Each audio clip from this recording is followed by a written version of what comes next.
Nós estamos na ponta da linha na Rádio Bandeirantes com o economista e ex-presidente da Sabesp, Gessner Oliveira, para discutir um pouco mais essa questão da crise hídrica. Gessner, bom dia, seja bem-vindo à Rádio Bandeirantes, tudo bem? Tudo bem, bom dia Pedro, bom dia Thaís, Eduardo, um prazer conversar com vocês, com os ouvintes da Rádio Bandeirantes. Gessner, vamos começar falando sobre... O Eduardo trouxe um dado interessante, uma comparação histórica, mas se a gente fizer uma comparação com a situação de hoje com a situação de 2001, a época do apagão, né, que gerou um racionamento de energia no Brasil, quais são os elementos que nós temos aí para fazer essa comparação? A situação hoje é mais grave do que a de 2001, Gessner? Eu acho que sim, Pedro.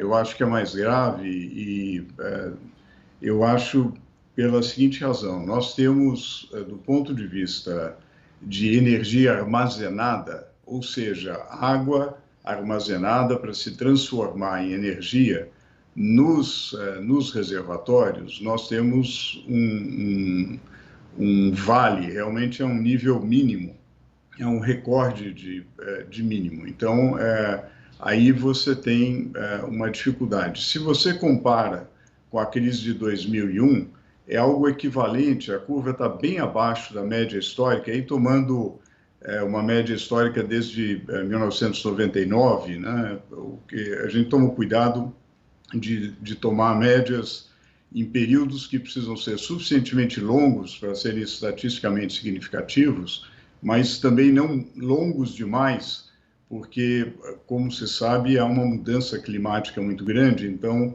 as séries mais antigas nem sempre são representativas do que acontece no período mais recente.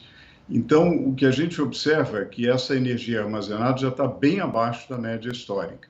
E quando a gente leva em consideração a carga efetivamente demandada, ou seja, aquilo que é demandado, como a Thaís mencionava há pouco, aquilo que é demandado pelas empresas, pelos domicílios, etc., a gente não apenas estamos bem abaixo da média histórica, como estamos em uma situação pior do que 2001 e pior do que 2014, quando tivemos também uma estiagem bastante forte na região sudeste.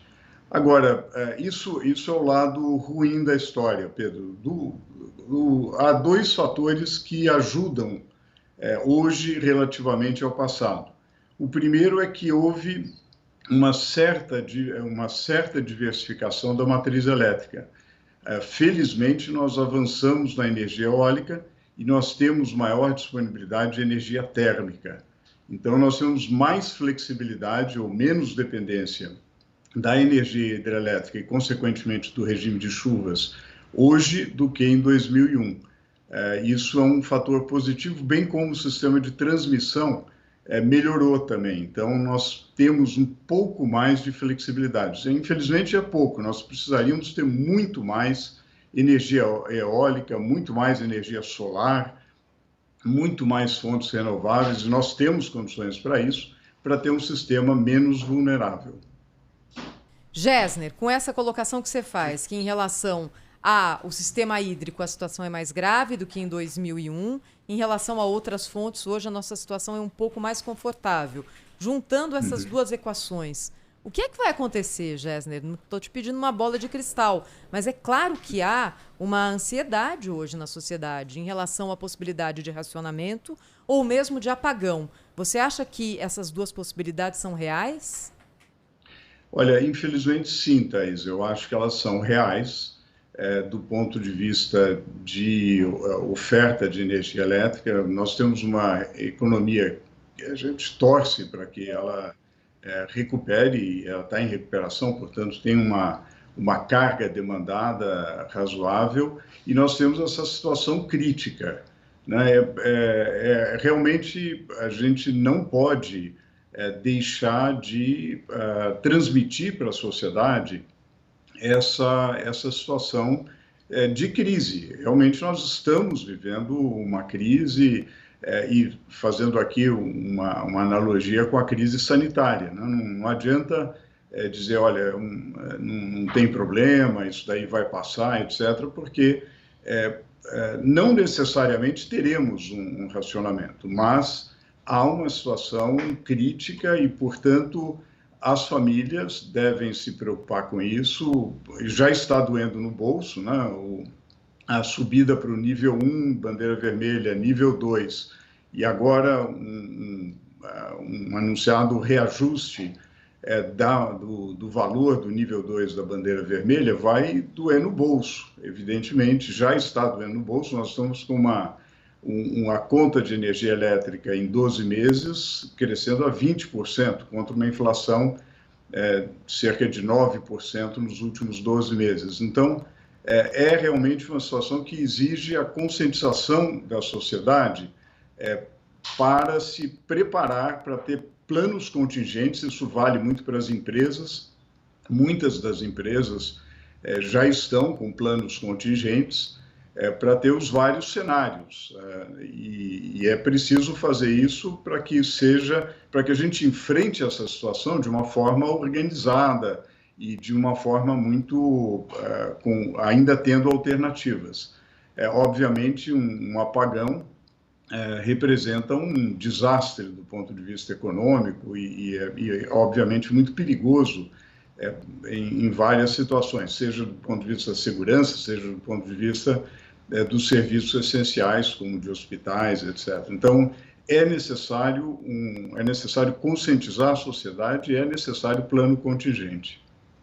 Gessner, como é que o mercado financeiro, como é que os analistas econômicos receberam essas frases de ontem do ministro Paulo Guedes? Primeiro qual o problema de aumentar um pouco a energia elétrica? E ontem essa história de que vamos parar de chorar porque nós vamos passar por isso. Afora a indelicadeza com quem, no mínimo, né? Indelicadeza no mínimo, com quem já está arcando com esse valor escorchante de energia elétrica, ainda que justificado, é uma torcida, coisa que Manteiga fazia muito. O ministro Manteiga fazia muito e era ridicularizado. Como é que estão caindo essas frases de Paulo Guedes? Olha, realmente não é... São frases infelizes, né, Eduardo? Realmente são... Acho que o próprio ministro, pensando, refletindo, vai chegar à conclusão que são frases inoportunas, inadequadas. Eu acho que por essa situação... Em geral, governos têm dificuldade de admitir que a situação é difícil. É óbvio que é muito difícil para um governo dizer, olha, a situação é muito grave, vai precisar apertar cinto, etc. Nenhum governo gosta de fazer isso. Mas, diante de situações críticas, a melhor atitude é enfrentá-las. Realmente falar, olha, temos uma situação grave, vai ser difícil, mas nós temos alternativas e tomaremos medidas nessa direção. O governo anunciou aqui e ali algumas medidas, né? Então, criou um comitê de monitoramento de crise e também anunciou, semana passada, uma portaria, na semana que vem nós devemos ter uma medida que gera incentivos para a redução de consumo, né? Agora, isso tem sido feito de uma forma fragmentada, não articulada e sem transmitir a gravidade da situação e a necessidade das pessoas se prepararem para isso. E, portanto, acaba não tendo grande efeito.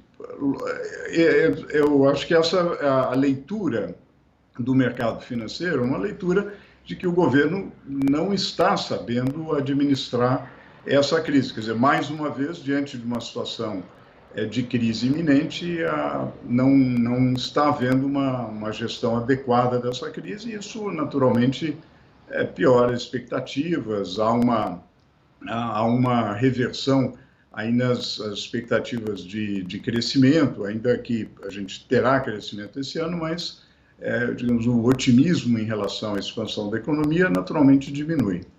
Gessner, a gente falou até agora sobre geração, abastecimento, mas não falamos de preço.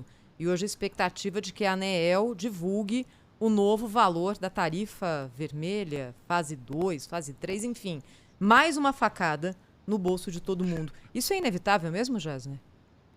Olha, eu acho inevitável, Thaís. Eu acho inevitável que haja, porque nós estamos diante de uma situação de escassez, né? Quando você tem escassez, ou seja, tem mais demanda do que oferta, você tem duas alternativas. Ou você fala assim, olha, tem isso para consumir e nós vamos distribuir, que é um racionamento.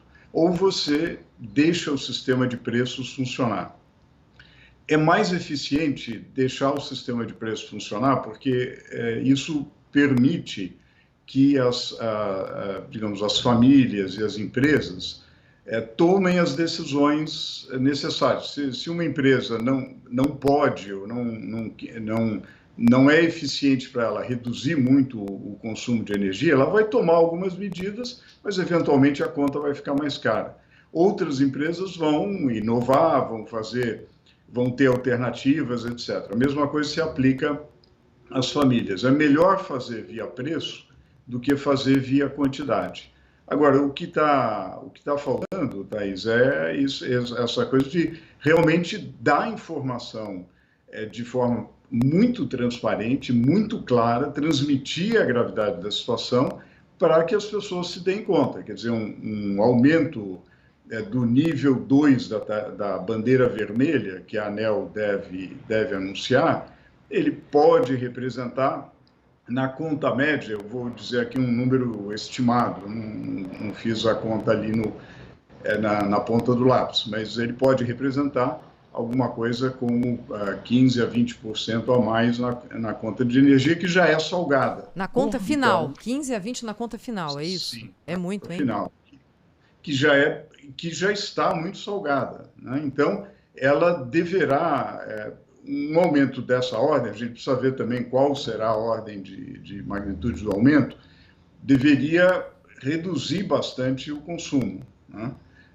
Ou seja, então... Gessner, é racionamento por preço. Porque muita gente não vai poder pagar e vai parar de usar energia. E aí vai sobrar vai ter menos gasto. Mas, Eduardo, é exatamente isso. Aumenta o preço, diminui a quantidade demandada. Mas, quer dizer, tecnicamente não é um racionamento.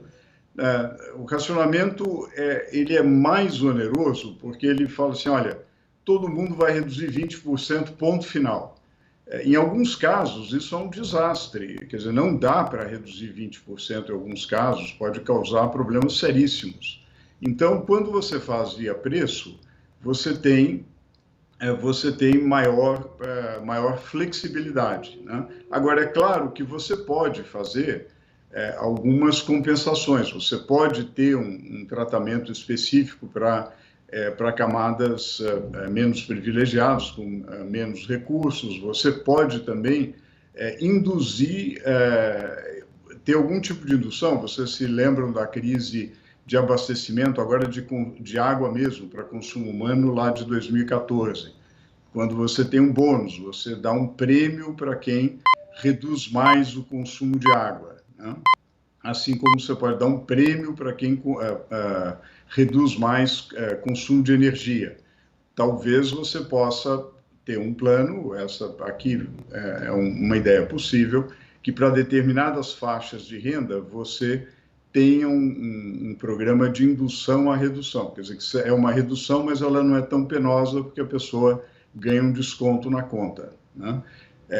Não tem almoço grátis. É claro que quando você fizer isso, você vai ter que fazer algum tipo de ajuste. Você tem contratos de concessão, você tem a tarifa média, pode ter que ser alterada, etc. Mas é possível fazer um plano inteligente no qual você protege algumas camadas com menor capacidade de renda e, ao mesmo tempo, induz de uma maneira com certa flexibilidade a redução do consumo de energia. Mas para tudo isso é preciso coordenação, informação, absoluta transparência para que realmente a sociedade colabore. E lembrem-se que em 2001 a sociedade colaborou bastante e houve uma redução significativa no consumo de energia.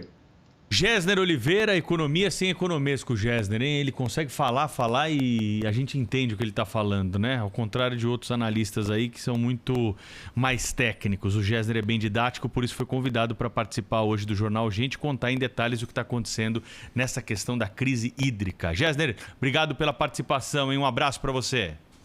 Grande abraço, Pedro, Thaís, Eduardo e todos os ouvintes da Rádio Bandeirantes.